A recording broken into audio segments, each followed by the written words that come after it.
सुप्रभात बच्चों, कैसे हैं आप सब बच्चों। मैंने लाइव क्लास में इस बार आपको वाक्य के भेद करवाए थे, लेकिन लाइव क्लास में 2 ही बच्चे आए थे और बच्चे थे ही नहीं।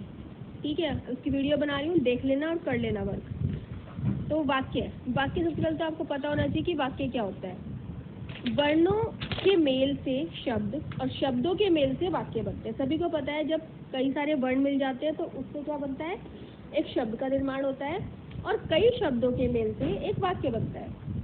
ठीक है, लेकिन शब्दों का मेल होने से वाक्य बन जाएगा ये जरूरी नहीं। शब्दों का सार्थक समूह होना चाहिए, मतलब उसका कोई ना कोई अर्थ निकलना चाहिए। अगर मैं कहूँ घर सुंदर है बहुत हमारा, तो ये वाक्य की श्रेणी में नहीं आएगा क्योंकि इसका कोई अर्थ नहीं निकल रहा। हम इसको कैसे लिखेंगे, हमारा घर बहुत सुंदर है। अब ये वाक्य बन गया क्योंकि वाक्यों का जो शब्दों का संयोजन है ये बिल्कुल सही हुआ है। ठीक है, तो शब्दों के व्यवस्थित और सार्थक समूह को वाक्य कहेंगे। खाली शब्दों का समूह वाक्य नहीं कहलाएगा जब तक उसका की कोई ना कोई अर्थ ना निकल रहा हो। अब वाक्य के भेद, वाक्य के 2 भेद होते हैं बच्चों। व्याकरण की दृष्टि से वाक्य को 2 आधारों पर बांटा जाता है। पहला है अर्थ के आधार पर, दूसरा है रचना के आधार पर। अर्थ के आधार पर जो है वो आपका क्लास 9 में था, इस बार आपके सिलेबस में है रचना के आधार पर वाक्यों का क्या, वाक्यों के भेद। ठीक है, देखते हैं रचना के आधार पर वाक्यों के कैसे भेद, कौन कौन से भेद होते हैं।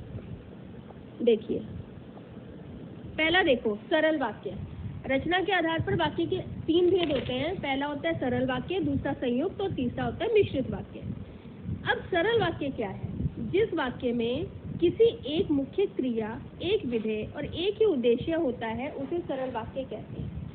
मतलब कि कोई क्रिया, एक ही क्रिया होती है, इसमें एक ही विधेय होता है, एक ही कहने वाला होता है और एक ही बात कही जा रही होती है। मतलब सिंपल सेंटेंस, जो सिंपल सी बात कही जा रही होगी वो सरल वाक्य होगा। जैसे माँ फल लेने बाजार गई, कल हमारी छुट्टी है, हम कल दिल्ली जाएंगे, मोहन बाजार जाता है, हम विद्यालय जाते हैं। सिंपल सेंटेंस है, सारे के सारे सरल वाक्य के अंतर्गत आएंगे। ठीक है, दूसरा है संयुक्त वाक्य।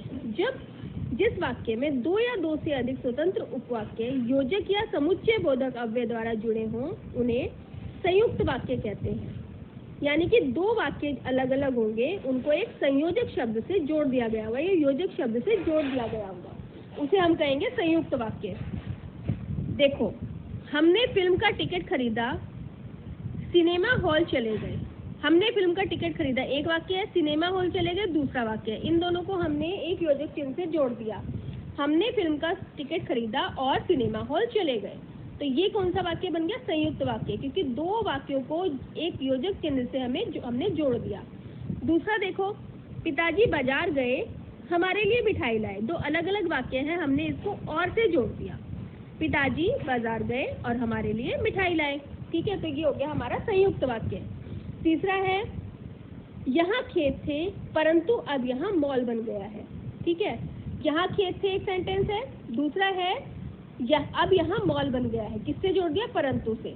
तो यानी कि 2 वाक्यों को एक योजक चिन्ह से जोड़ देना संयुक्त वाक्य के अंतर्गत आता है। समझ में आ गया सभी को, संयुक्त वाक्य कौन से होते हैं।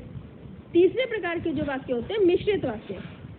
जिस वाक्य में 1 से अधिक सरल वाक्य इस प्रकार जुड़े हों कि उनमें एक प्रधान उपवाक्य हो तथा अन्य आश्रित उपवाक्य हो, उसे मिश्रित वाक्य कहते हैं।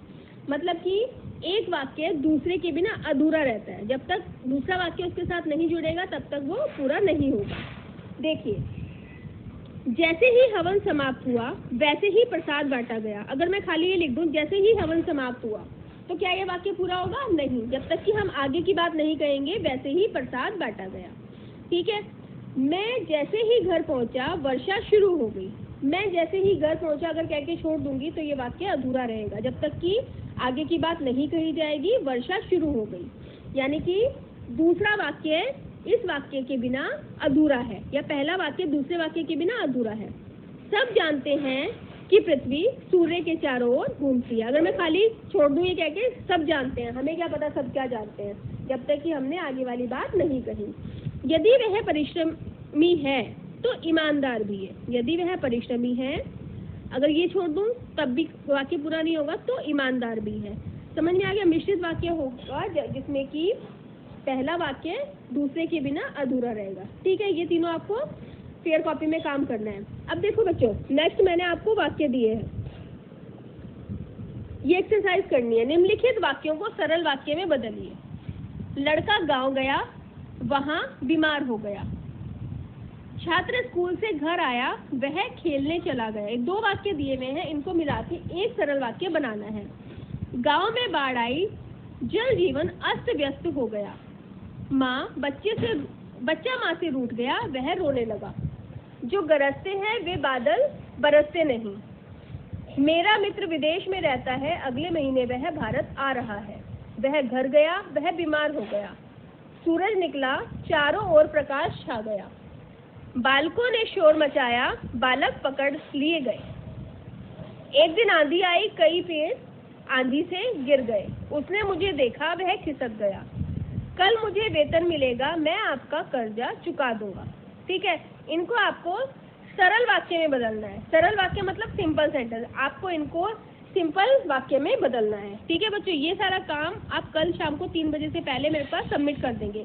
उसके बाद मैं आपको दूसरी एक्सरसाइज भेजूंगी, जिसमें कि आपको सरल वाक्यों को मिश्रित वाक्य में बदलना होगा या सरल वाक्यों को संयुक्त वाक्य में बदलना होगा। ठीक है बच्चों, ओके, थैंक यू।